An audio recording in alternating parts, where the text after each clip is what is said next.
Viewers like you make this program possible. Support your local PBS station.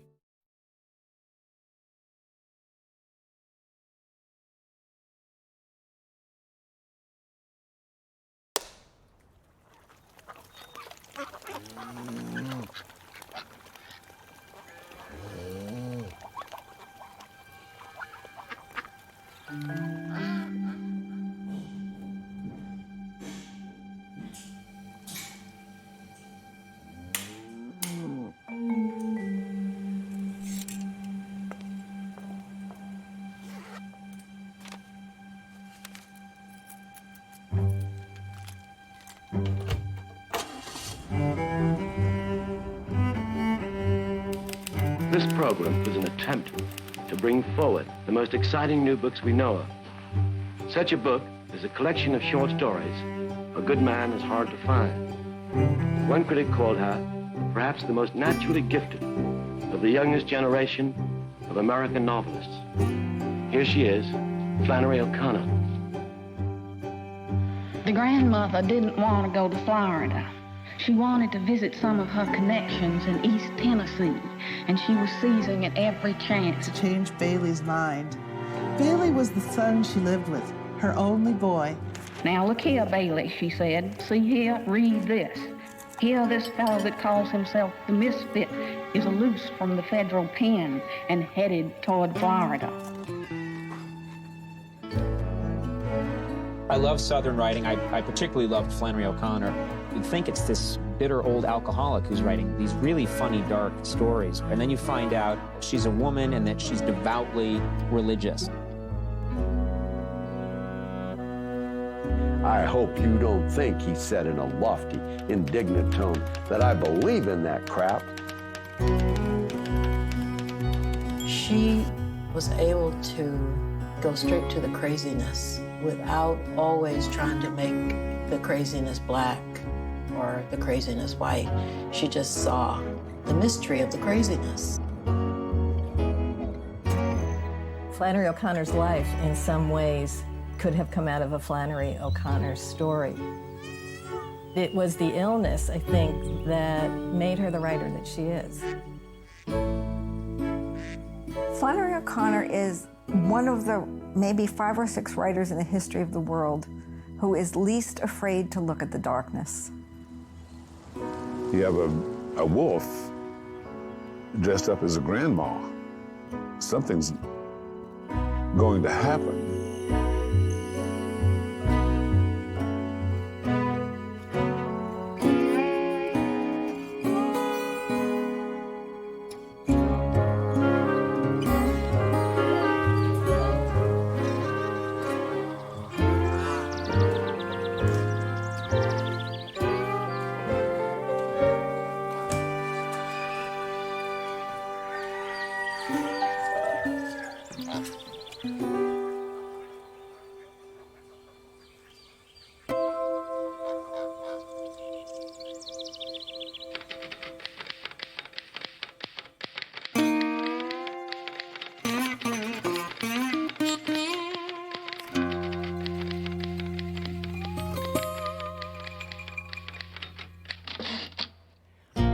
Whenever I'm asked why Southern writers particularly have a penchant for writing about freaks, I say it is because we are still able to recognize one.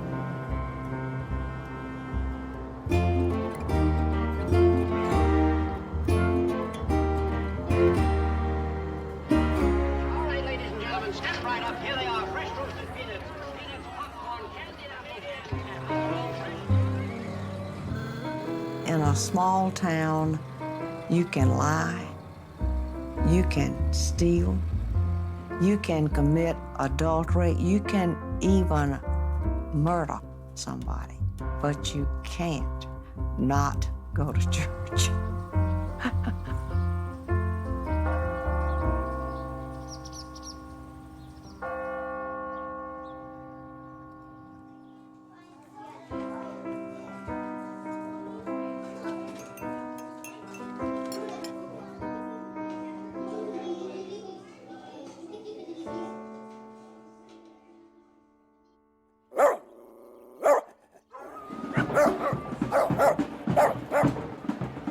Mary Flannery O'Connor was born in Savannah, Georgia, into an Irish Catholic immigrant community. She was in a largely Protestant town, but a very cosmopolitan town.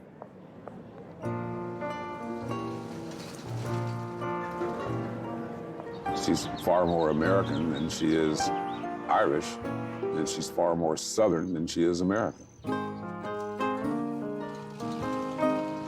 She was shy, but she was not timid. And she was considered a little uppity by the nuns in the parochial school she attended in Savannah. She had a rather fortunate childhood, a very fortunate childhood. Her father adored her, and so did her mother, of course. But they saw her in quite different ways, and she was able to see herself in different ways. When I was 5, I had an experience that marked me for life. Pathé News sent a photographer from New York to Savannah to take a picture of a chicken of mine. Here's Mary O'Connor of Savannah, Georgia, holding the only chicken in the world that actually walks backwards. When she advances, she retreats. To go forward, she goes back. And when she arrives, she's really leaving. You'd see her at age 5, calm and in charge. I mean, there's something about her that's bewitching at that age. She came back to this incident often. She began to raise these special birds. She would joke about how she would then begin to raise one-eyed chickens to try to lure the film company to come back to town, but they never did.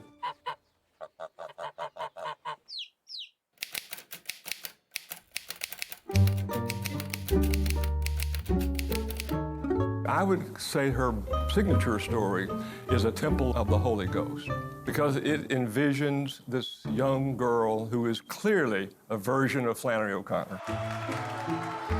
The story is very provocative in exactly the way that O'Connor's stories usually are. For one thing, she incorporates what she calls a freak, a person who is not like everybody else, a person who is radically nonconformist. Two visiting cousins go to see at the fair this intersex person. The two girls are singing in Latin. They're Catholic girls. They go to Catholic school. The boys in the town call it Jew singing. The child in the story is too young to go, so she doesn't actually get to see the person, but she is fascinated by this idea of someone who can be both male and female, yet neither male nor female. This child's faith life is, in some ways, a version of Flannery's own faith life in which he has doubts. He could strike you this way, but he has not. Amen. She decides, I could never be a saint, but she could be a martyr if they killed her quick. And then she thinks about the ways in which she would be willing to die. You know, boiled in oil, maybe, attacked by animals, probably being torn apart by animals.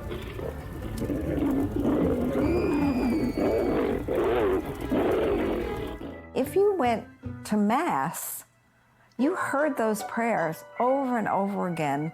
You were encouraged to pray silently, even oddly to contemplate at a very young age. Her mind began to get quiet and then empty.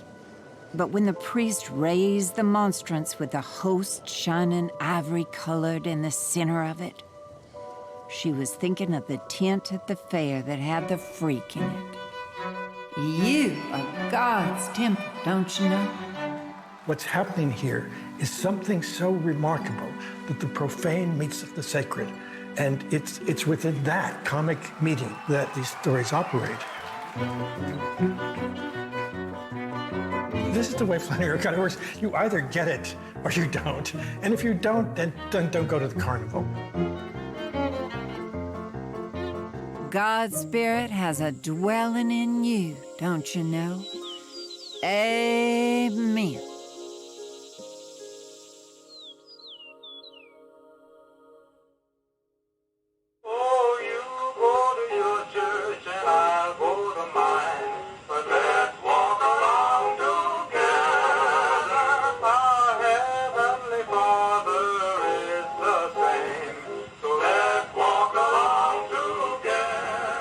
What does a writer try to do in a short story? Or what does a writer try to do in a novel? What is the secret of writing? Well, I think that a serious fiction writer describes an action only in order to reveal a mystery, because he may be revealing the mystery to himself at the same time that he's revealing it to everyone else, and he may not even succeed in revealing it to himself, but I think he must sense its presence. Her father, he was a man, like many people I know of that generation, he simply couldn't make it. The old economies in the South had just collapsed. Essentially, they were Faulkner's generation. The cities were where things were happening. They moved from Savannah to Atlanta because that's where he could get work. Flannery did not like it there, nor did her mother. Regina, her mother, and Flannery relocated to Milledgeville to the Klein family mansion. Edward would come home and visit them on weekends, but they were used to living without him for 5 days a week. Regina had grown up in rather genteel circumstances in Milledgeville. Her family, the Klein family, were a very prominent family in the town, much respected by other people there. One of the very few Roman Catholic families. The little church there may have been largely paid for by one of her ancestors.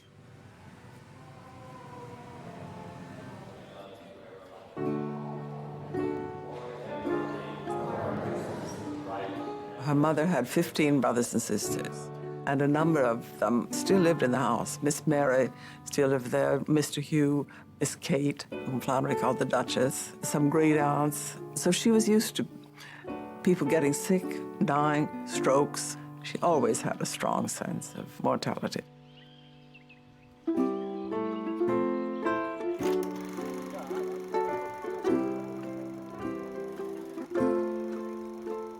The O'Connors had no money. The money came from Aunt Mary, who had inherited money and had land. And these were not integrationists, I can tell you. The Jews of Charleston married the Jews of Savannah. So the Catholics married. The Catholics of Milledgeville married the Catholics of Savannah, Augusta, so forth.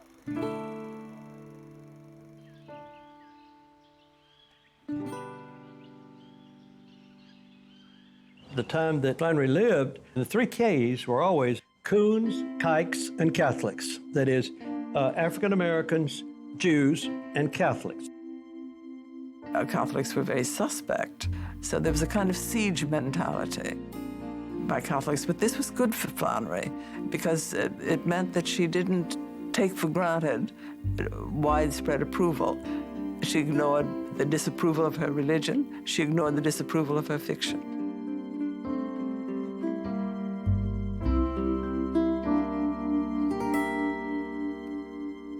If you look at her in that direction, you don't get this kind of romantic, artist. You get someone who's writing out of a specific time, a specific code, and a specific set of manners. And the interesting thing is, what she found in all those manners was mystery.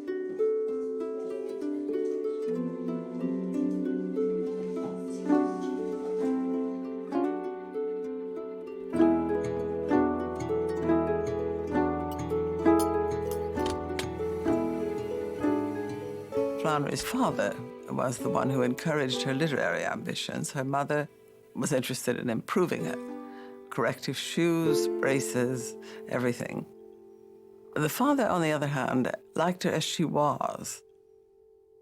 Ed O'Connor was a sensitive, charismatic man who really went for her work and her cartoons and her writing and her creativity. Her father would carry around with him every day these little drawings and things that she made and show them to people. He was very proud of them. Her drawings are marvelous. These sharp faces, Flannery would write to her father little letters in the house, and they'd be under the napkins at breakfast. And then he would write her little letters back. He had wanted to write himself, as she noted in one of her letters. She was 12 when he fell ill, 15 when she lost him. He died from lupus. They had no treatment for lupus.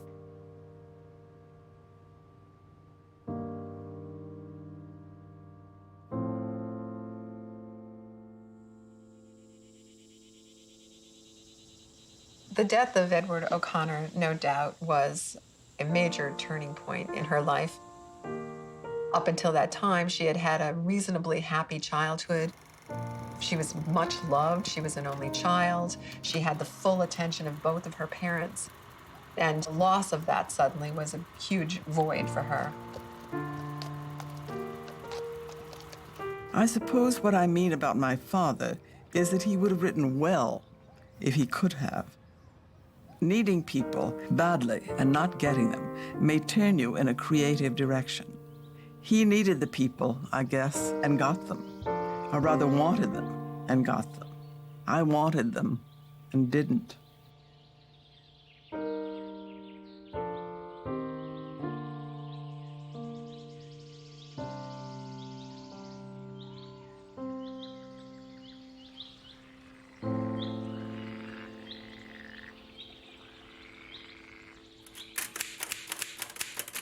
Anybody who's survived his childhood has enough information about life to last him the rest of his days.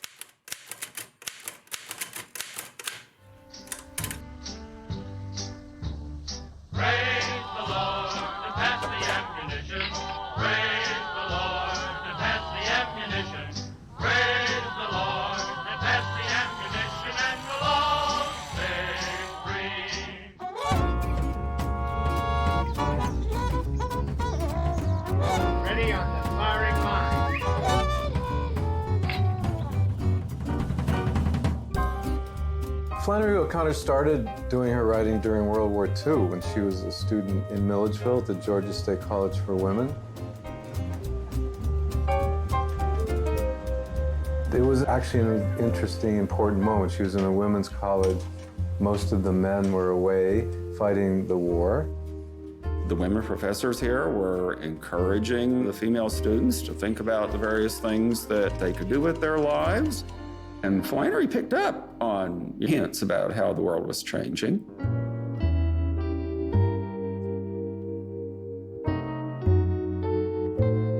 She was very gifted as a caricaturist, and you can see that from the work.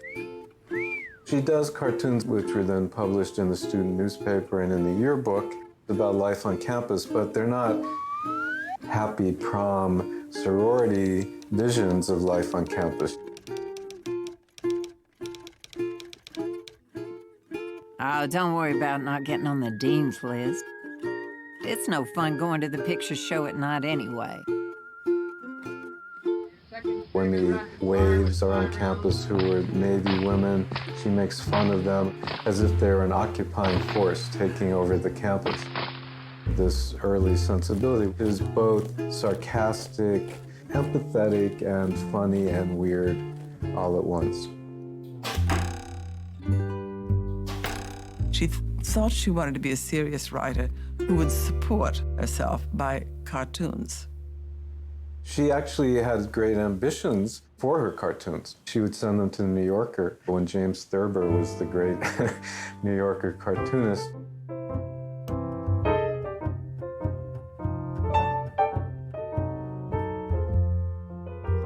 She kept an orderly journal, which she called Higher Mathematics. What she did was very interesting because we learned so much about her, how she felt about her shyness. She said, sometimes I think I would give it all up for just a little social ease. One new quarter of college begun. I achieved a nice success in English 360 by making a rather humorous remark and then not laughing at it while the others did.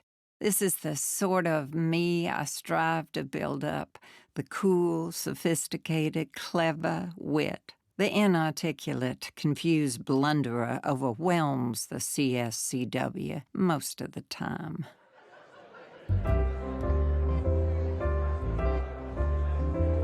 She would never call herself a feminist, but she saw what her classmates were doing. She could leave mother.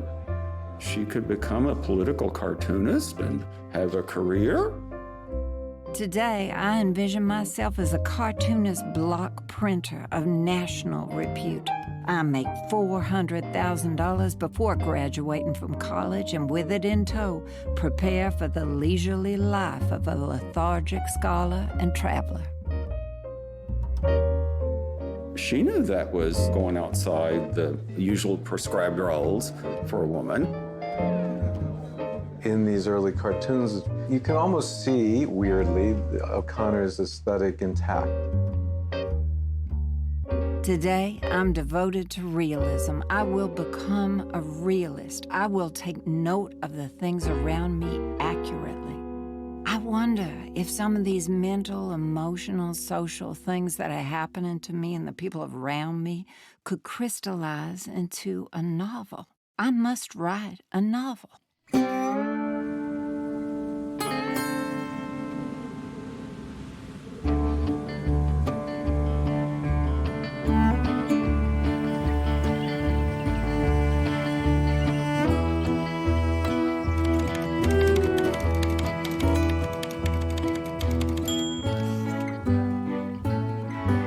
Writing program there was a very high-powered, I suppose it was the most famous in the country. And Flannery found herself, in a literary hotbed. There is no Flannery O'Connor without leaving Georgia. She's around people who get her, maybe for the first time. She gets exposed to literature, I think, in a way that she never had been before. I think maybe at Iowa is the first time she didn't feel like the absolutely smartest person in the room. Paul Engel had just started a very important writers program, attracting all these soldiers coming back from World War II who wanted to write the great American novel. Southern fiction was the hot fiction, and William Faulkner was the great modernist writer. She said herself, she had never read Faulkner, never read Kafka, and never read any of the Southern writers. These were all new to her. And the men in the class were making fun of her for her writing and also for her Southern accent. Whenever I spoke to someone about O'Connor who had been at Iowa Writers' Workshop, they always mentioned this accent is something so completely foreign and incomprehensible as if she were speaking Mandarin. Workshops can be pretty brutal. She was very shy. People who were there thought maybe she wouldn't be much of a writer, but the professors at the workshop instantly knew that she was talented. They would tend to pick Flannery's work out of the pile of student work and sort of recognize this tone and this idiom in which she was writing, to the annoyance of some of her fellow male students who didn't understand why she was getting attention. Paul Engel recognized her talent at once and immediately began to make a reading list for her.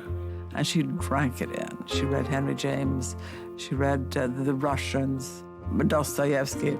She read everything at that point. Then she knew what she wanted to do. One of the things O'Connor is trying to figure out while she's here at Iowa is not only how to be a good writer, but how to be a faithful Catholic writer. What does it mean to put these two seemingly disparate parts of her life and her personality together? If you take a look at the prayer journal, her transcribed prayers that she was copying out while she was in graduate school, she was spending a surprising amount of time talking to God about the subconscious and the unconscious. Instead of going to the tavern every night with the students, she went every morning to church, and she worried over and even asked the priest about dealing with race in her work, writing about these characters, prostitutes and things like that. She was trying to work out, almost sweetly and innocently, her Catholicism. Oh, dear God, I want to write a novel, a good novel. I want to do this for a good feeling and for a bad one, The bad one is uppermost. The psychologists say it is a natural one. She's completely humble in her enterprise. You see it in her prayer journal. She's not trying to put herself forward as the storyteller, as the wise woman, as the clever girl. I must write down that I am to be an artist, not in the sense of aesthetic frippery, but in the sense of aesthetic craftsmanship. Otherwise, I will feel my loneliness continually, like this today. I do not want to be lonely all my life, but people only make us lonelier by reminding us of God. It's unbelievable. How is she going to find the stories that she knows she needs to tell, and how is she going to tell them? And that's really the question that she's asking God, which is to say herself.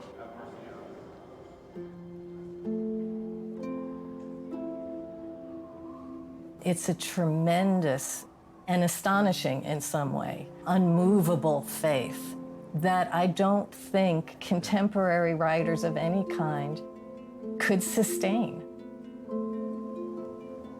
I think Flannery O'Connor's travels, I think they're vital. You don't know what home is until you leave it. Dear God, I cannot love thee the way I want to. You are the slim crescent of a moon that I see, and myself is the earth's shadow that keeps me from seeing all the moon.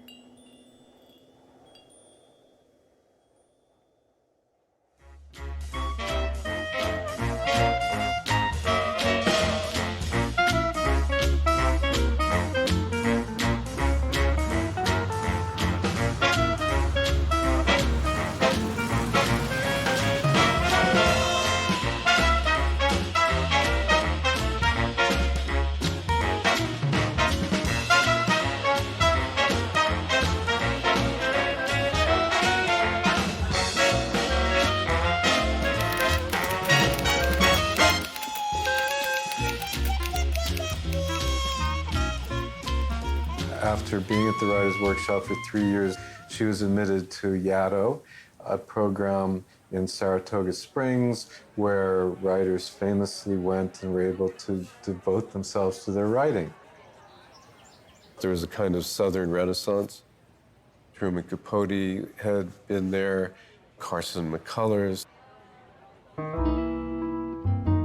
She changes from Mary Flannery to Flannery O'Connor in this period, partly to escape the Southern double name, and also because as a writer in that period, being a woman writer was already difficult. When she sent out some of her first stories to magazines, she got at least one rejection letter back addressed to Mr. Flannery O'Connor. Yaddo was very connected with a kind of bohemianism, and most of the tales of Yaddo are tales of Carson McCullers being drunk and everyone being drunk, apparently. This is not sin, but experience. And if you do not sleep with the opposite sex, then it is assumed you sleep with your own. Her time at Yaddo was intense and complicated. Lowell is there. Elizabeth Hardwick's there, and she has a big crush on Lowell in a way that's heartbreaking. He was very sexy, very good looking, but he was with Elizabeth Hardwick, who was kind of a glamour girl, also a Southern girl. It might have been heady times for her to be a companion protege of someone like Robert Lowell. You ask about Cal Lowell. I feel almost too much about him to be able to get to the heart of it. He is a kind of grief to me. In his late 20s, he already won a Pulitzer Prize. Lowell was haunted by Christianity. He was almost projecting onto O'Connor, kind of Catholic sainthood. I watched him that winter come back into the church. I had nothing to do with it, but of course, it was a great joy to me. At the same time that she was writing Wise Blood about a Christ-haunted character who's also falling apart all the time. He's crazy. He's bipolar. He got her involved in this anti-communist witch hunt. Lowell decided that the director of the program had been harboring a communist named Agnes Smedley, and then he accused her of this. He had O'Connor testifying against her, which caused the whole place to kind of blow apart for a while. The Communist Party is a minority, but a dangerous minority. I believe that the entire nation should be alerted to its menace today. I think that Flannery was walking through this kind of political minefield that was going on in America at the time. I hate communism. No concern whatever for the individual person. It came down to that communism was atheistic and was against her religion. Not the most admirable moment of her life, but I think she would have done anything he asked her to do. The upshot was that they all had to leave. Sort of fine for Elizabeth Hardwick, who had an apartment in New York, and fine for Robert Lowell. But for Flannery O'Connor, she now had no place to go. We have been very upset at Yaddo lately, and all the guests are leaving in a group Tuesday. The revolution.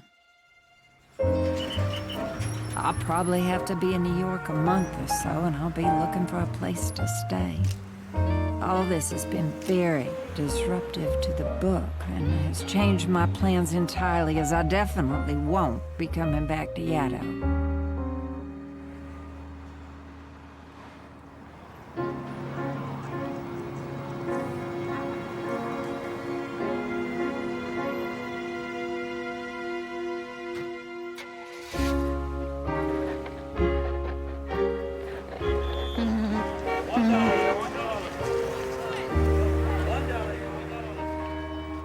O'Connor was living in Manhattan. She made 2 trips up to the cloisters. There was an affinity between her work and the medieval aesthetic, and especially the mixing of the spiritual with the ribald and the humorous and the comic and the grotesque.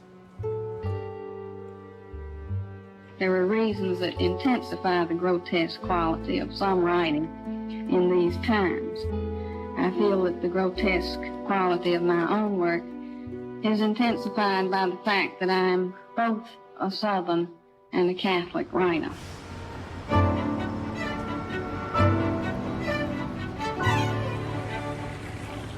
Lowell, helpfully, maybe guiltily, takes her to meet Robert Fitzgerald, translator and poet, and Sally Fitzgerald, who then become O'Connor's really closest friends and kind of second family for her. One afternoon, the doorbell rang, and Cal was standing there with a shy young woman in corduroy slacks and a navy pea coat.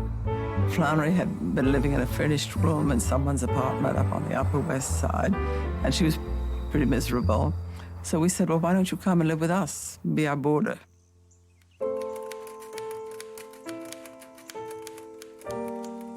And I think becomes a kind of daughter of the house. I don't think she ever yearned to be a wife or a mother. I think her female identity was most importantly daughter.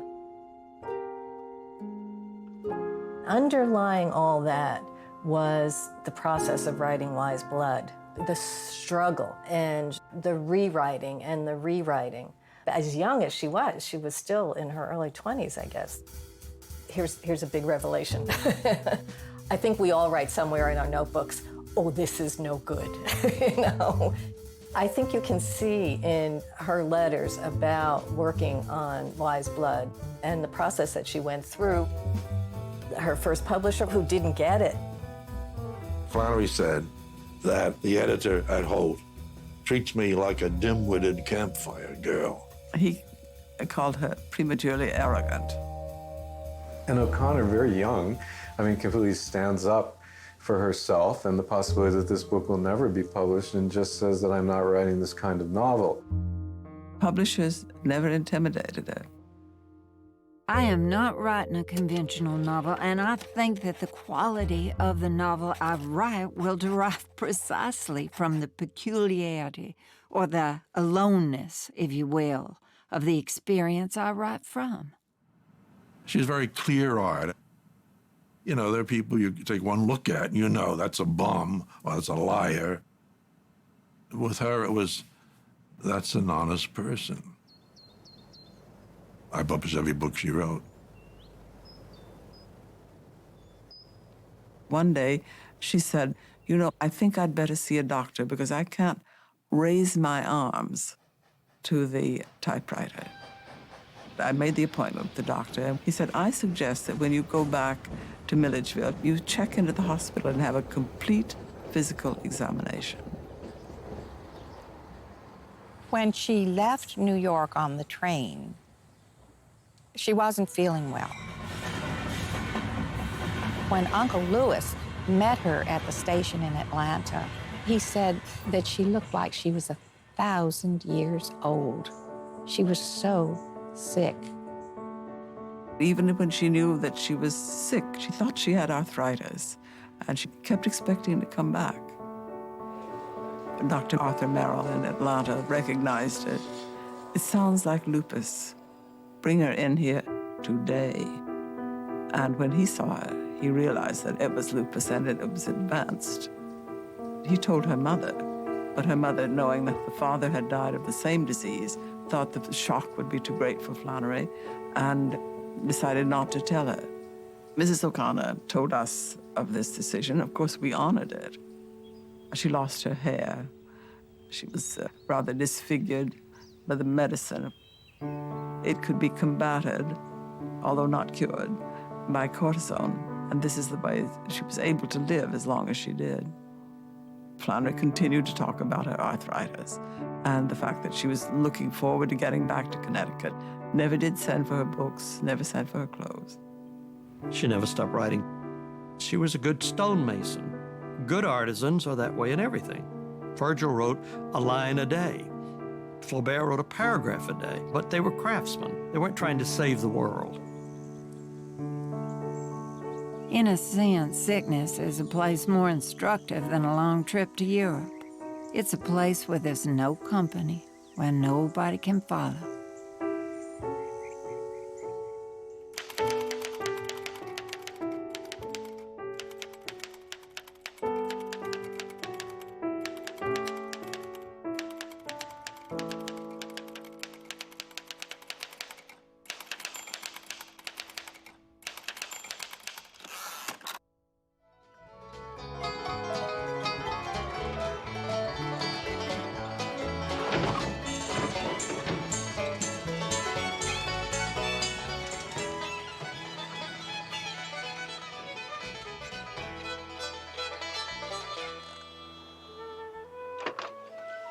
I'm a preacher. What church? Church of Truth Without Christ. Protestant? Or something foreign? Oh, no, ma'am, it's Protestant. People did not really understand Wise Blood when it first came out. They all mistook her first book as being the work of a nihilist. There ain't but one thing that I want you to understand, and that's that I don't believe in anything. Nothing at all? Nothing. Primarily because Hazel Mote is one of O'Connor's characters who is running away from God, but is hounded by God. Some preacher's left his mark on you. Always doing the most outrageous things, going to a whorehouse, preaching the Church of Christ without Christ. The church without Christ don't have a Jesus. Murdering people in the street.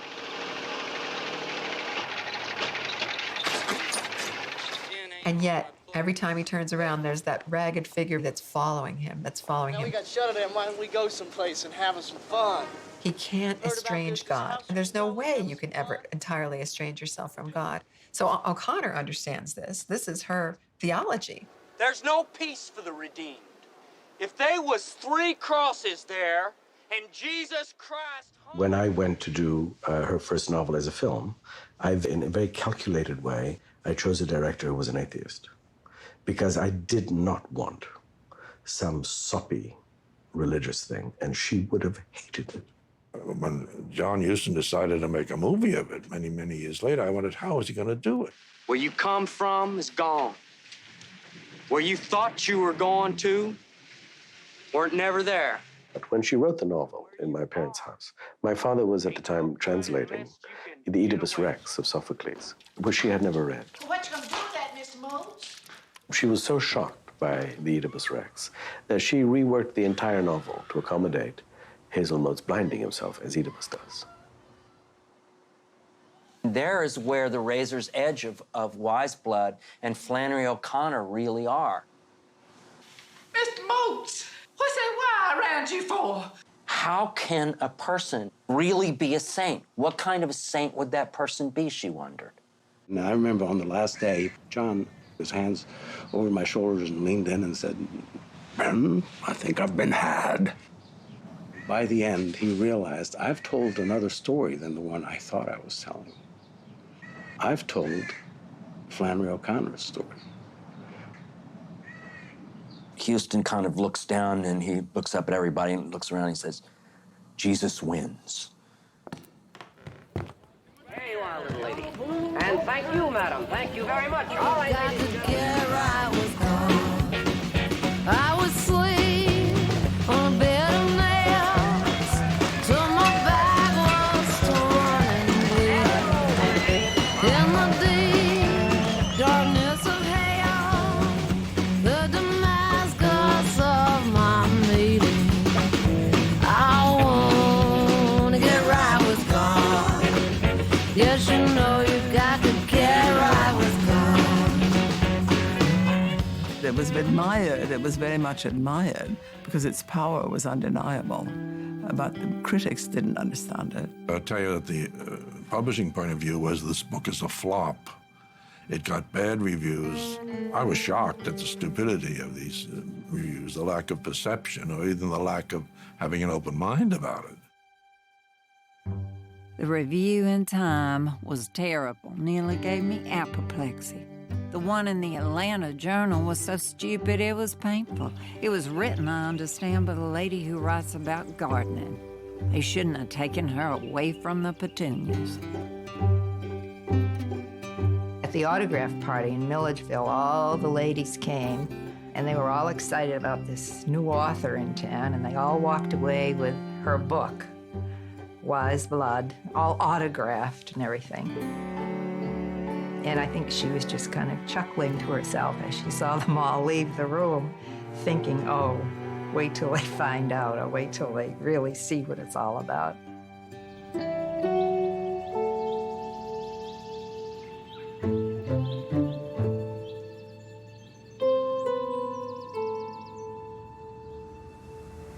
Bernard Klein, brother of Regina, put together 3 tracts of land which became Andalusia Farm. In 1951, when Flannery became so ill, it was possible for them to move out here. Regina continued to run it as a dairy farm. They both could live on the ground floor and not have to climb stairs to the 2nd floor. She was confined on this farm, and she really found her material around her in that setting. She realized that she didn't have to sit in New York and lose her ear for Southern speech, but she had it everywhere. The farm women, the farm people, everything was grist to her mill.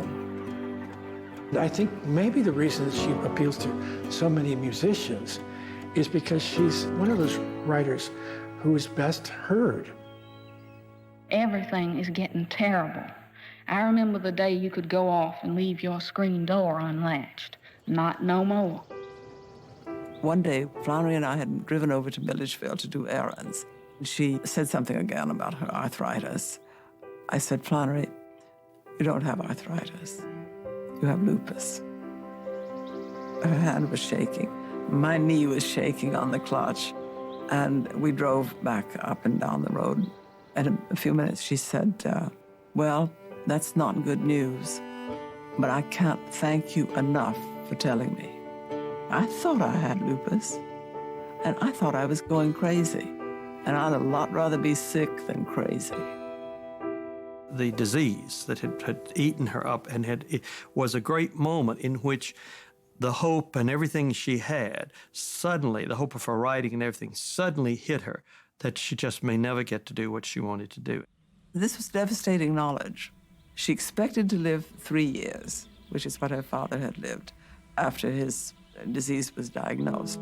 Going to Iowa, going to that early success, living with the Fitzgeralds, going to Yaddo, being part of that whole little literary scene, and then being really dragged out of it by the physical constraints of her lupus. After she got sick and had to go home, she was a prisoner of her body. I think she loved writing so much because it freed her from the corporeal. I think that it's inevitable that her dark view of the body and not nature, but the bodily world as being only a source of dark things has to be connected to her lupus. The deformed body, the broken body, the afflicted body is very much a theme that recurs in her work. In some ways, I think we can say now, thank God for her suffering, because we allowed her to produce the work that she produced.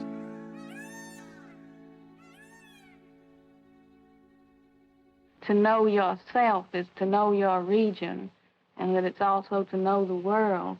And in a sense, paradoxically, it's also to be an exile from that world. All a good man is hard to find. You always get another kind. Yes, when you think that he's your pal, you look and find him fooling around some old girl. The first real story that was unquestionably carrying the power that she would later show. A good man is hard to find, changed her reputation. She got her back up, earning her own voice and not caving to lupus at that time in her life when she then had no choice but to be there for her work constantly. Unlike what happened with Wise Blood, which was incomprehension, they have to go through several printings. She comes to New York, is interviewed on television, a kind of new popular medium, and has these great glowing reviews in the New York Times. And this really establishes her then as an important American writer, and especially a writer of her signature genre, the short story.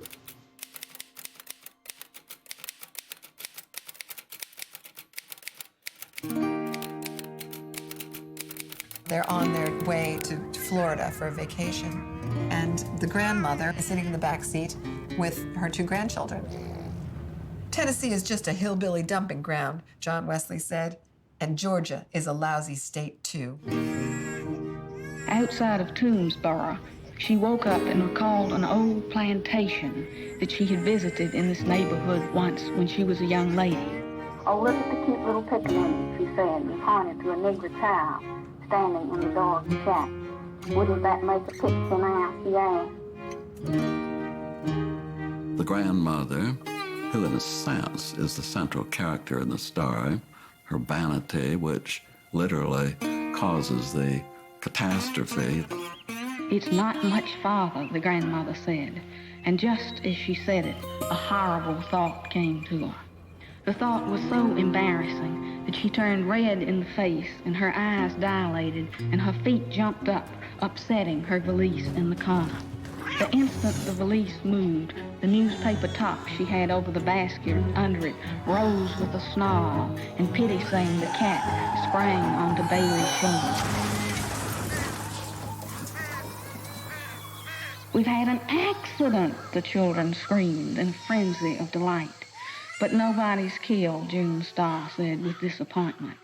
The horrible thought she had had before the accident was that the house she had remembered so vividly was not in Georgia, but in Tennessee. In a few minutes, they saw a car some distance away on top of a hill, coming slowly as if the occupants were watching them. The grandmother stood up and waved both arms dramatically to attract their attention. Because she'd seen newspaper accounts of the misfit and on most of the other figures. "You're the misfit," she said. "I recognized you at once." "Yes'm," the man said, smiling slightly, as if he were pleased in spite of himself to be known. "But it would have been better for all of you, lady, if you hadn't recognized me." He's gonna shoot her. But she said, "I know you're not common and ordinary. I know you're a good man." There was a piercing scream from the woods, followed closely by a pistol report. "Lady," the misfit said, looking far beyond her into the woods, "there never was a body that gives the undertaker a tip." Jesus was the only one that ever raised the dead, the misfit continued, and he shouldn't have done it. He thrown everything off balance. If he did what he said, then it's nothing for you to do but throw away everything and follow him. And if he didn't, then it's nothing for you to do but enjoy the few minutes you got left the best way you can, by killing somebody or burning down his house or doing some other meanness to him. No pleasure but meanness, he said. He's shot everybody else, and he's about to shoot the grandmother. And for the first time in her life, she gets it. "Why, you're one of my babies. You're one of my own children." She reached out and touched him on the shoulder. The misfit sprang back as if a snake had bitten him and shot her 3 times through the chest. And she dies quite happily. Flannery, of course, insisted that this is a story about grace, a woman's sudden realization of her kinship with a criminal. The moment of violence is not where we recoil from each other, but when we are connected to each other. "Take her off and throw her where you've thrown the others," he said, picking up the cat that was rubbing itself against his leg. "She was a talker, wasn't she?" Bobby Lee said, sliding down the ditch with a yodel. She'd have been a good woman if it had been someone there to shoot her every minute of her life. And, well, most of us would be.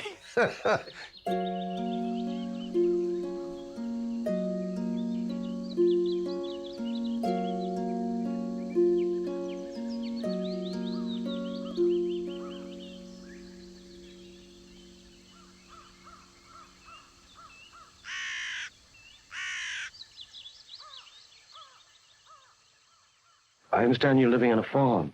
Yes, I only live on one, though.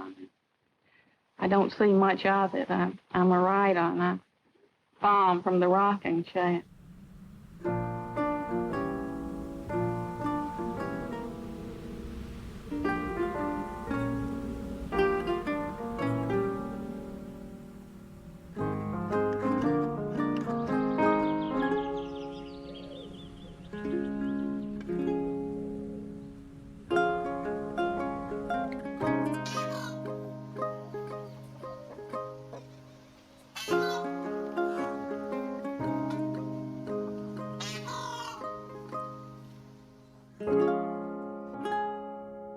Because she was ill and she was on crutches, everything had to be precise. There was only so much energy that could be given. I knew Flannery for quite a while when she was ill, and she was on crutches, and I never heard her complain. She was very adept at getting around on them. I never saw her wince in pain. She just was, as far as I could see, always in a good humor. I'm making out fine in spite of any conflicting stories. I have enough energy to write with, and as that is all I have any business doing anyhow, I can, with one eye squinted, take it all as a blessing. Flannery and Regina went to Mass every morning, usually at 7 o'clock, which was the only Mass there was. You know, the Catholics were very few in number. Flannery worked every morning from, I guess she started around 9, but you couldn't go there before 11:30. While I was staying at Andalusia, the farm in Georgia, where Flannery lived with her mother and needed her mother. Her mother, took care of her. I, of course, learned a great deal about peacocks because there were certainly 40 or 50 peacocks on the farm. I had a camera, and I said whenever they saw my camera, they'd start to pose. They were real, they're movie stars, you know. And she said, I know they're stupid and all that. She said, but they have a lot to be proud of.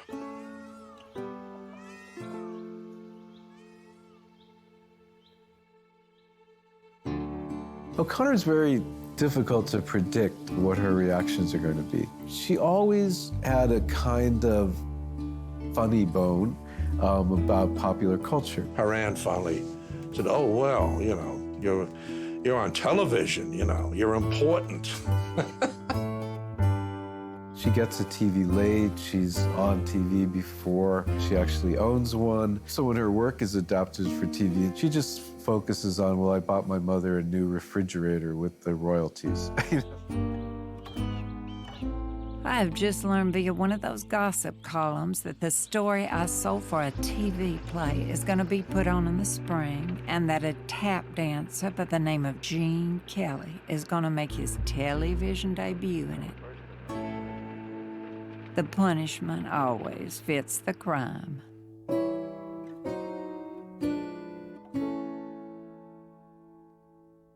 Neither Flannery nor Regina ever expected to have to live together as adult women.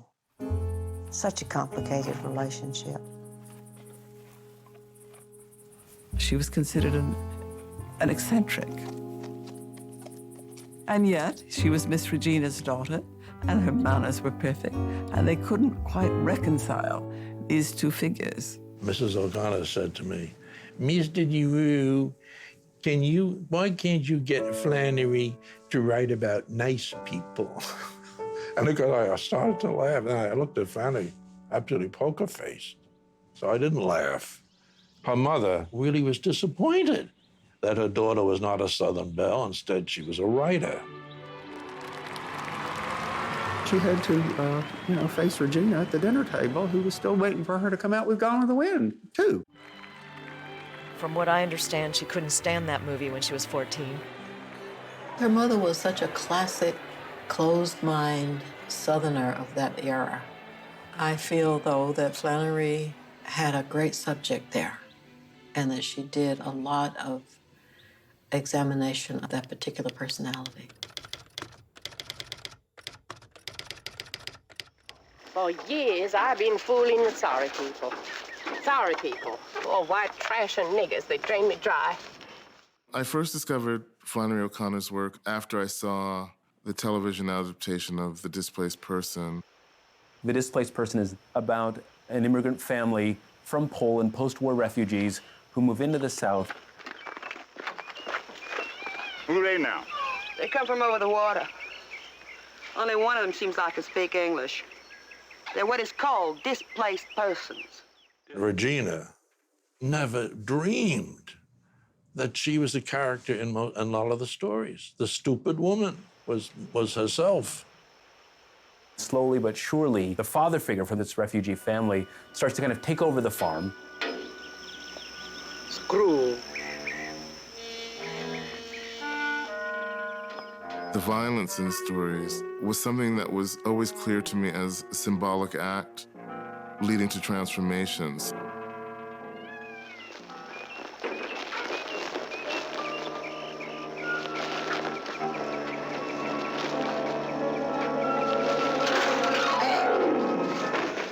Even though she is recognizable in Mrs. McIntyre, Regina was not contained in those characters. You want some kind of clear resolution of all these different conflicts, and she denies it to us. I'm always irritated by people who imply that writing fiction is an escape from reality.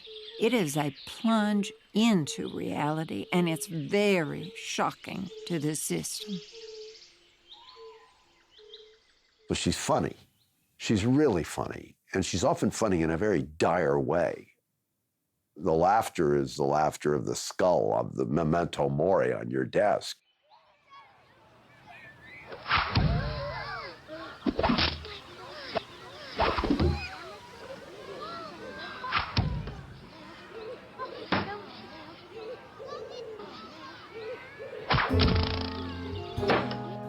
I didn't realize that Flannery O'Connor lived across the way from us for many, many years. It was one of my brothers who took milk from her place to the creamery in town. When we drove into Milledgeville, the cows that we saw on the hillside going into town would have been the cows of the O'Connors. Milledgeville had an enclosed society. It's a remarkable town. It really was a culture in itself, and they lived in terms of that. Of course, in '52, there was the same racism that had always been there.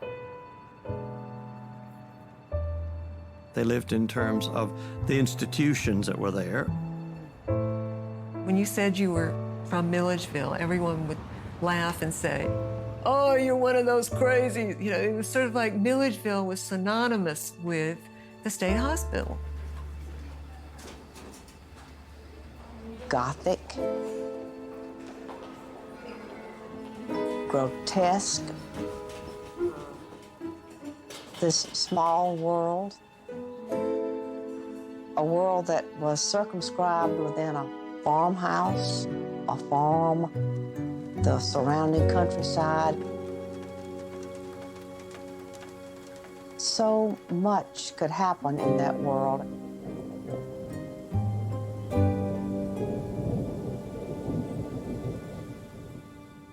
Do you have a fixed pattern of work? Yes, I work every morning. And you don't miss a day? No, not even Sunday. I remember that Thomas Mann once said that he hated writing, that it was a trap that he had fallen into. Do you feel that at all? Well, I think you hate it and you love it, too. Something that, when you can't do anything else, you have to do that. The ear for Flannery O'Connor is everything, not the eye, the ear. She liked capturing the actual speech of these people around her. The actual speech of many Southern whites at that time was racist, and she would record it. We have a good set of niggers here, and they don't want to be disturbed. I have one that I just love. She nursed my children for about 6 years. Of course, there are some getting some ideas, and that's all right. That's progress.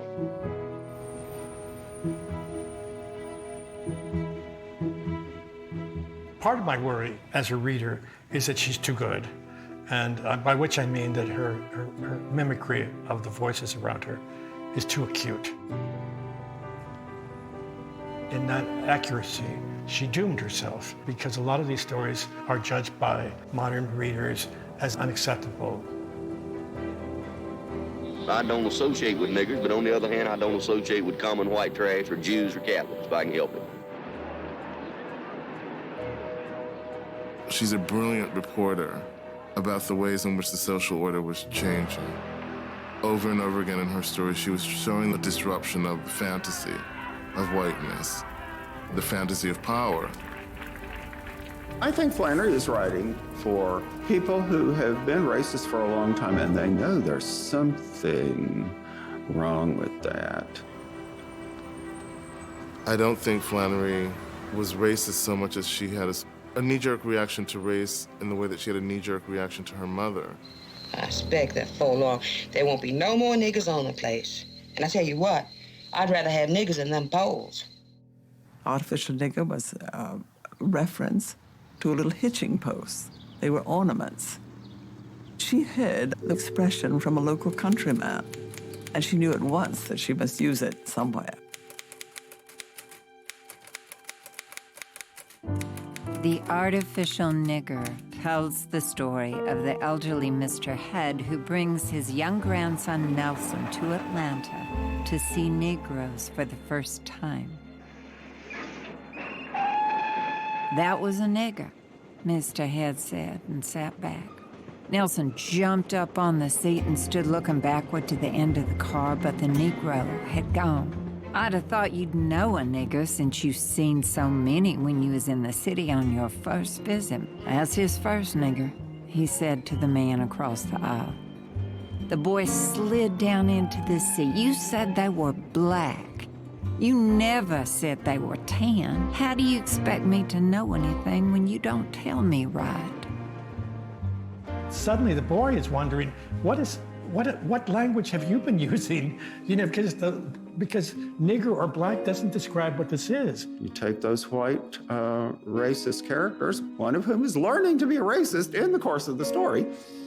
You take them to Atlanta and they encounter scene after scene after scene after scene after scene where they have to be learning that their racism has hurt them.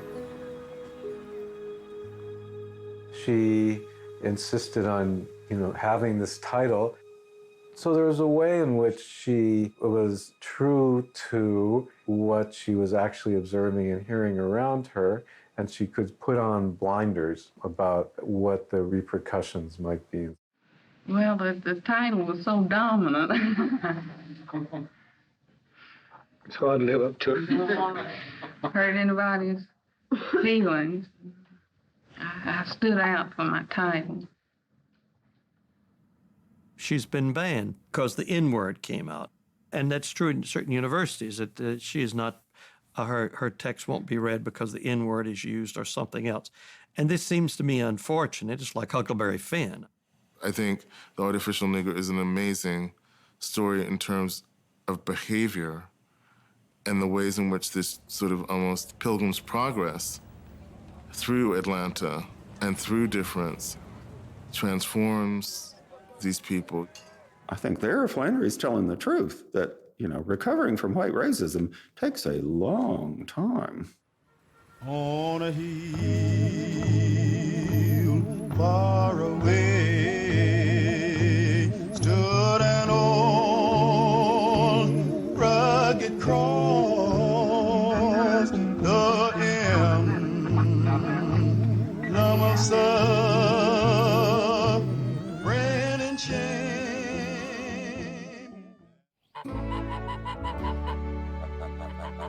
Around 1954, she met Eric Lankshire, who had grown up in Denmark, decided to come to this country.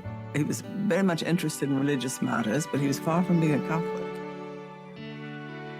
I was working for Harcourt Brace as a college textbook salesman, and I had the whole of the South, east of the Mississippi, as my territory. And one of his stops along the way was Georgia College in Milledgeville. And when he was there on his first visit, he went out to meet Flannery. They became fast friends. Eric Lankshire, tall, very learned and interesting young man, develops this fascination from his side with O'Connor. She was very isolated. This chance to have these kinds of conversations with the handsome young man were very important to her. He liked her very much, and they had clearly a kind of affinity. And he perceived that her life was very limited, and so he would take her out for rides. This relationship has a romantic aspect to it. One of the women who worked on the farm said to someone else who worked there, that's her boyfriend, they're going out on a date. I had to completely rearrange my itinerary so as to be able to end up in Milledgeville as often as possible on weekends. And I would say that Regina absolutely did not discourage this sort of thing. On his last time before he's going off to Europe for the summer, they go for a ride in his car. I may not have been in love, but I was very much aware that she was a woman. So I felt that I'd like to kiss her, which I did.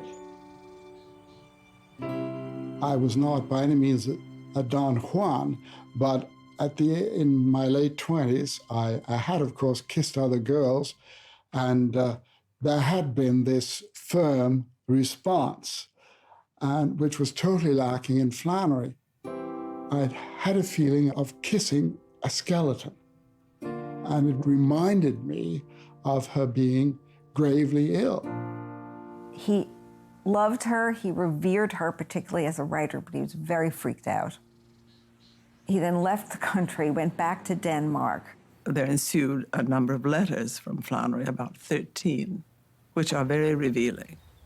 Dear Eric, you're wonderful and wildly original. Did I tell you I call my baby pea chicken brother in public and Eric in private? In the course of time, he wrote announcing his engagement. Flannery felt this disappointment very deeply. Her mother had never mentioned Eric Lankier to me. We were old friends, and I was able to push her a little bit. And I said, but did she suffer, Regina? Did she suffer over this?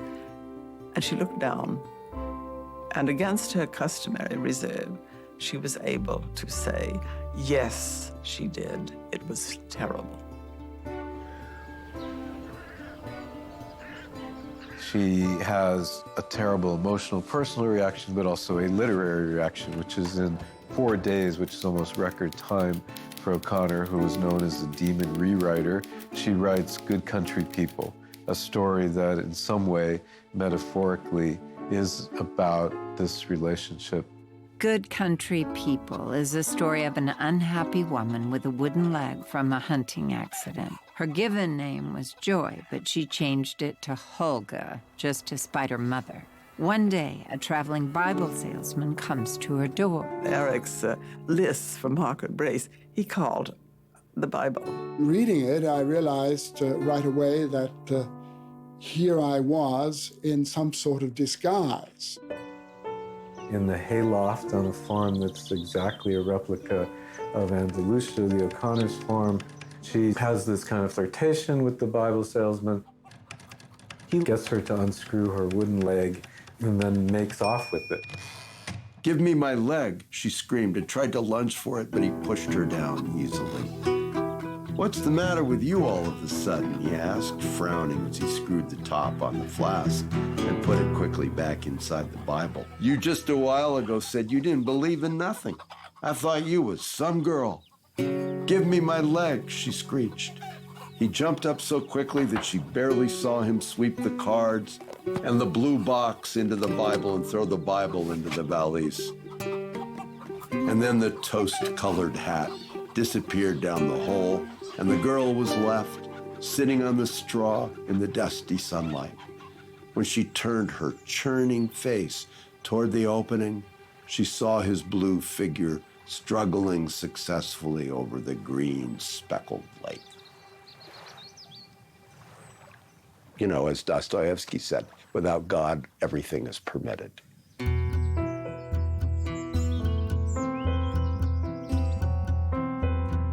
Dear Eric, I'm highly taken with the thought of you seeing yourself as the Bible salesman. Dear boy, remove this delusion from your head at once. Never let it be said that I don't make the most of experience and information, no matter how meager.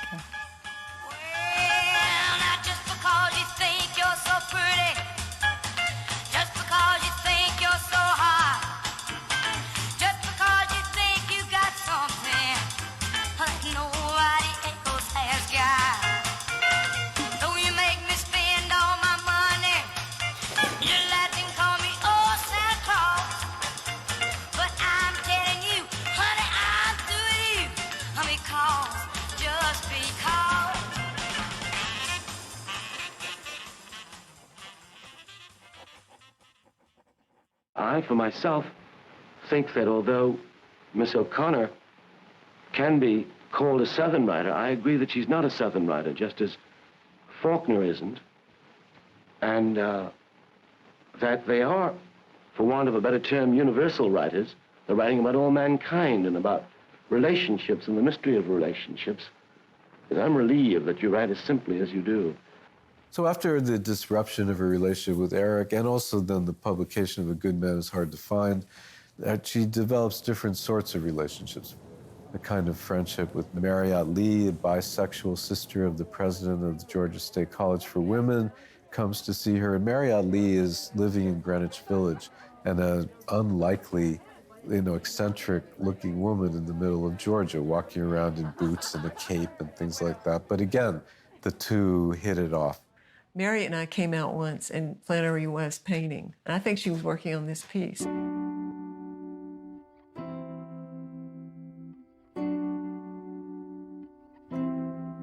She shows, first of all, her tremendous generosity as a friend and the gameful spirit, especially with Marriott Lee, just hilarious spirit. Marriott's very being kind of buttressed Flannery's, okay, there's another one out there.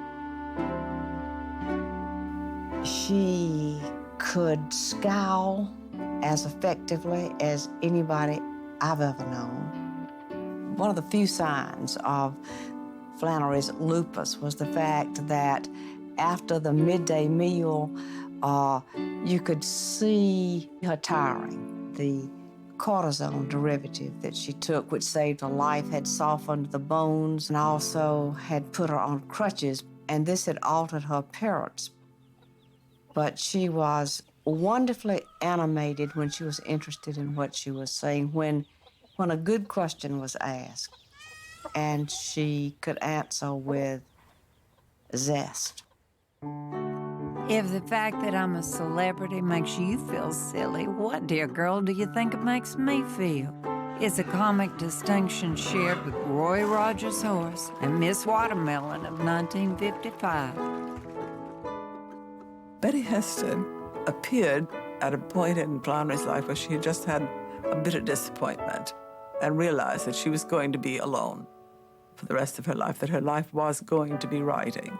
And she needed conversation. And suddenly she received a letter from a complete stranger in Atlanta who seemed to realize that these stories, as she put it, are about God. And Flannery said, "Who is this who understands my story?" I'm very pleased to have your letter. Perhaps it is even more startling to me to find someone who recognizes my work for what I try to make it than it is for you to find a God-conscious writer near at hand. The distance is 87 miles, but I feel the spiritual distance is much shorter.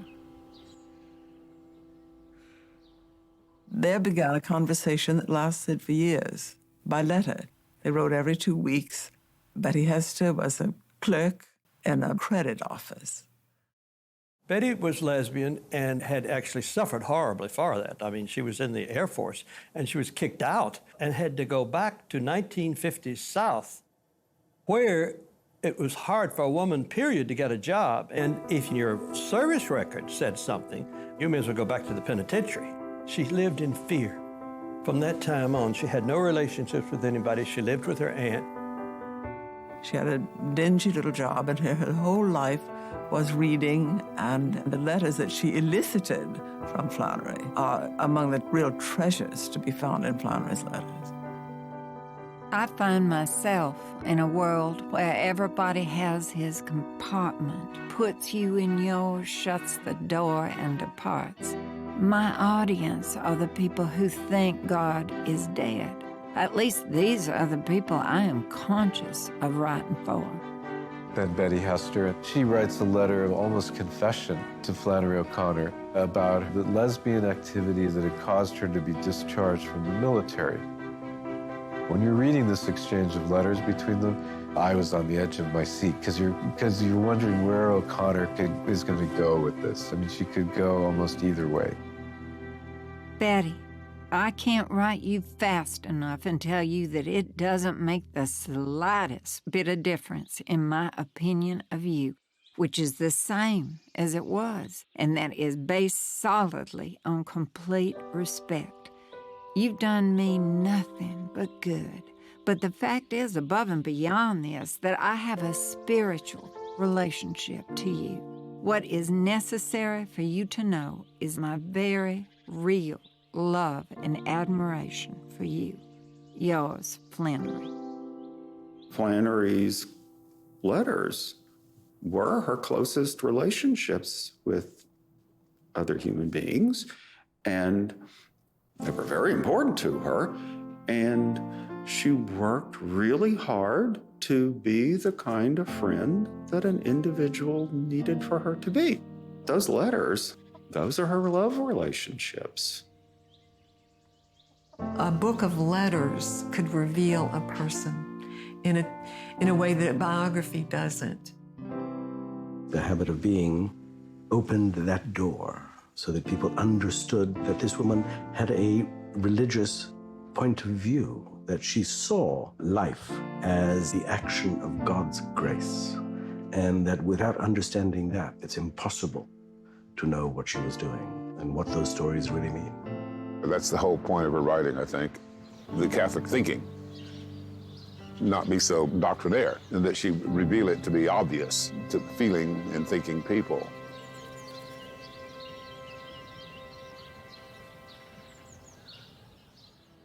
While Cat Willie, looking mighty pale, was standing by the sheriff's side, and when that sheriff said, "I'm sending you to jail," Wildcat raised his head and cried, "Oh, give me land, lots of land under starry skies above. Don't fence me in, let me ride through the wide open country that I love. Don't fence me in, let me be by myself in the evening breeze and listen to the murmur of the cottonwood trees. Send me off forever, but I ask you please, don't fence Why me have you had to fight for your civil rights? If you're fighting for your civil rights, that means you're not a citizen. There was a famous incident that's been cited a good deal when Flannery was invited by Marriott Lee to meet James Baldwin. She offered to arrange a meeting when Baldwin was traveling through Georgia. And Flannery declined this meeting, although she was careful to say that she would be delighted to meet James Baldwin anywhere else, but she would not meet him in Milledgeville. In New York, it would be nice to meet him. Here, it would not.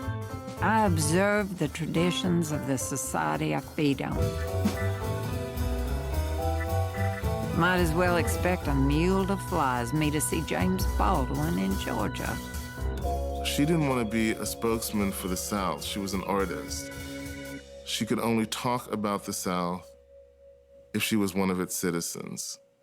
If they met in Georgia, it would be a civil rights cause, and she would not be able to live in that town unobserved. And that was the whole point of writing for her, was to be almost a reporter. Flannery was crippled. Flannery was sick. She couldn't say, I'm out of here. Where are you going, Flannery? Where are you going to get the money?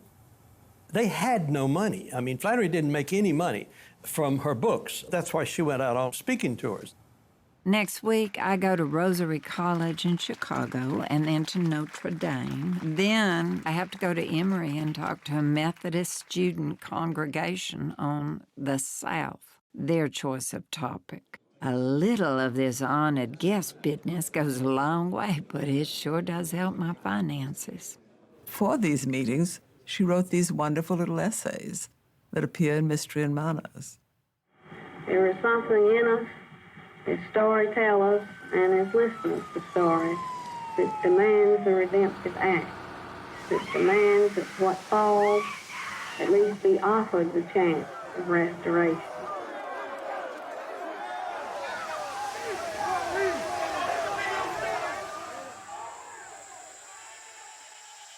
When she came then to live in the South, she felt that Northerners were trying to either have some moral superiority in their positions on race or were trying to impose changes. So she had a position you couldn't easily characterize. I'm speculating that maybe by the time of your next visit, some of the local backwoodsmen will be irritated enough by things in general to stage a little cross burning on the mansion lawn. Last time the Klan had a big gathering here, they set up a portable fiery cross in front of the courthouse. That is to say, they plugged it in. It was lit by many red electric bulbs. Marriott Lee poked fun at Flannery's religion And Flannery poked fun at Marriott's activism. Flannery addressed her friend Marriott as dear nigger-loving New York white woman. It was the New York white woman that was the hidden insult, but it has been held up as an example of Flannery's arrant racism. If you just see the Southern writers, generally white Southern writers, on the basis of more or less their racism, which is there, nobody should be locked into ideologies that they were born into and that they often were not even able to see. So the writers get sold, they get sold down the river too.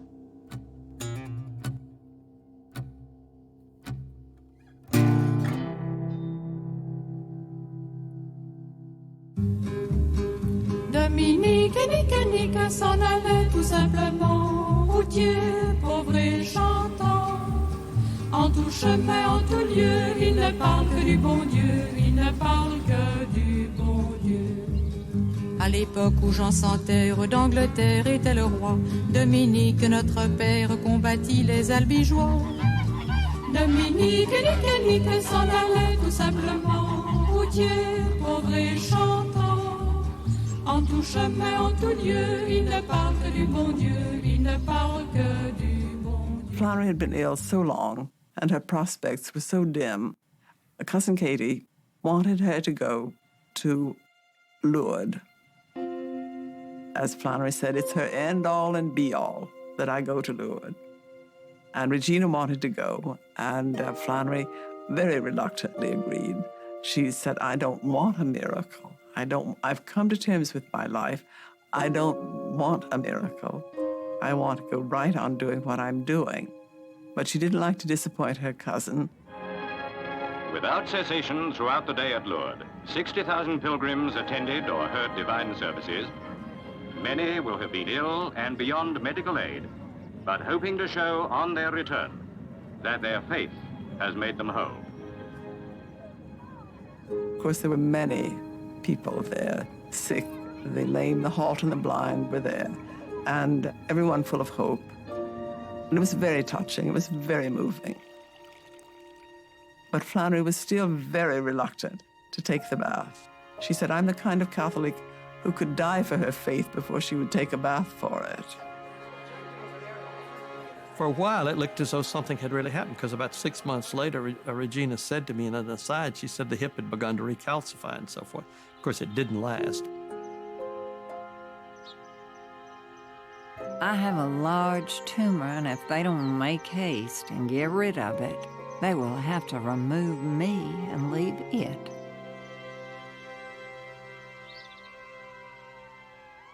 She had surgery the next day, and I had a note from her, and when she could write, saying that the surgery was a howling success. The operation may have been a howling success. The lupus came howling back. I was working with a dying writer. I know it. We were putting together her last book, Everything That Rises Must Convert You. It was in the hospital in Atlanta. It was, in a way, it was a kind of a horror story because she was so anxious to get the last story, Revelation. She wanted that to get in. There is this wonderful short story about these people in a waiting room of a doctor's office. This young woman with this garish face who is angry at the woman who is sitting across from her. This is Turpin, a black delivery man who comes in. They ought to send all them niggers back to Africa, the white trash woman said. That's where they come from in the first place. Oh, I couldn't do without my good colored friends, the pleasant ladies said. There's a heap of things worse than a nigger, Mrs. Turpin agreed. There's all kinds of them, just like there's all kinds of us. It wouldn't be practical to send them all back to Africa. They've got it too good here. Good satire always has a center, and she has a center. It's a center so profound that she can see everything as distorted and very funny. Flannery made Mary Grace this person with a sense of rage that was building. Go back to hell where you came from, you old warthog. Revelation was a bowing of Flannery to Marriott's concern that she not address or reference issues of race. You know, Marriott went to Wellesley, Mary Grace went to Wellesley. The last letter that Flannery wrote before she died was to Marriott, which I think is a testament to the kind of closeness they had. Sometimes Mrs. Turpin occupied herself at night naming the classes of people. On the bottom of the heap were most colored people. Not the kind she would have been if she'd been one, but most of them. Then next to them, not above, just away from, were the white trash. Then above them were the homeowners, and above them the home and landowners to which she and Claude belonged. Usually by the time she'd fallen asleep, all the classes of people were moiling and roiling around in her head, and she would dream they were all crammed in together in a boxcar, being ridden off to be put in a gas oven.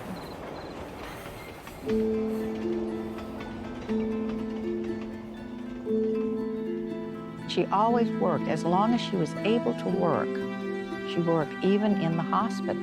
She was making notes or observations, certainly.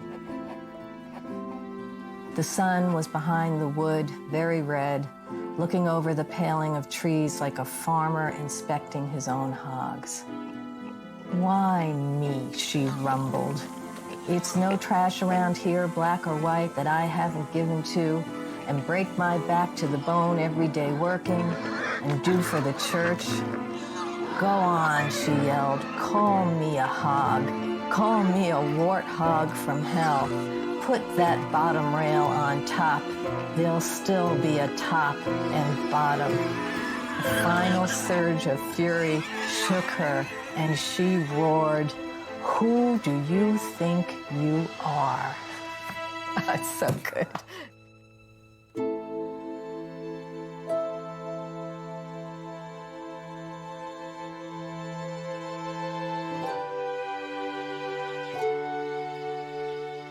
We found a calendar in Regina's room, and it was turned to August of '64. And on the day Flannery died, Regina had written, "Death came for Flannery." I'm really sorry she died at the age of 39. I think that both my parents thought that she was with God. So it was okay. She looks at the darkness unflinchingly, and she approaches it with clarity and with precision, and that, I think, is her greatness. I feel that Flannery O'Connor's life and Flannery O'Connor's work were all of a piece. They were both returns of her gifts, her talents. She considered her faith a gift. She considered her talent a gift. And she wanted to return them with game. And I think she did. I think her life is almost as imposing as her work. She's one of the best writers of the 20th century. I've read everything that she's written.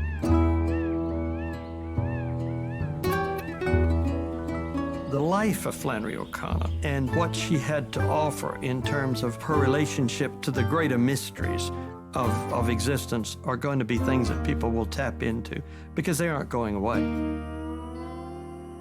At length, she got down and turned off the faucet and made her slow way on the darkening path to the house. In the woods around her, the invisible cricket choruses had struck up, but what she heard were the voices of the souls climbing upward into the starry field and shouting hallelujah.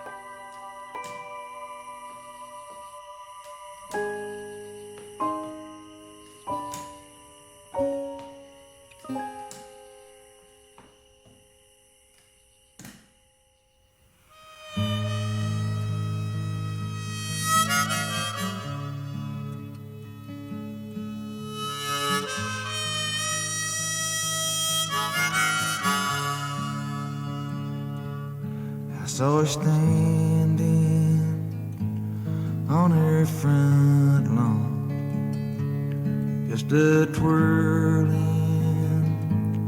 her baton. Me and her went for a ride in innocent people down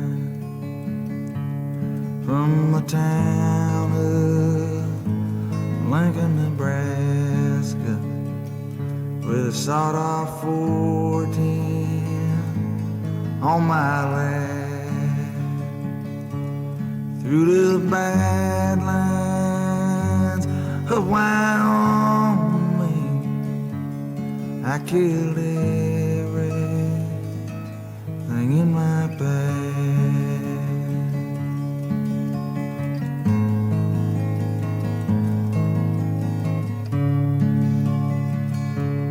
I can't say that I'm sorry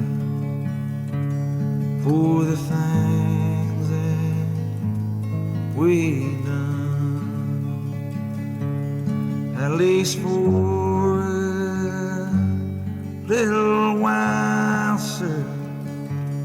Me and her, we had us some fun.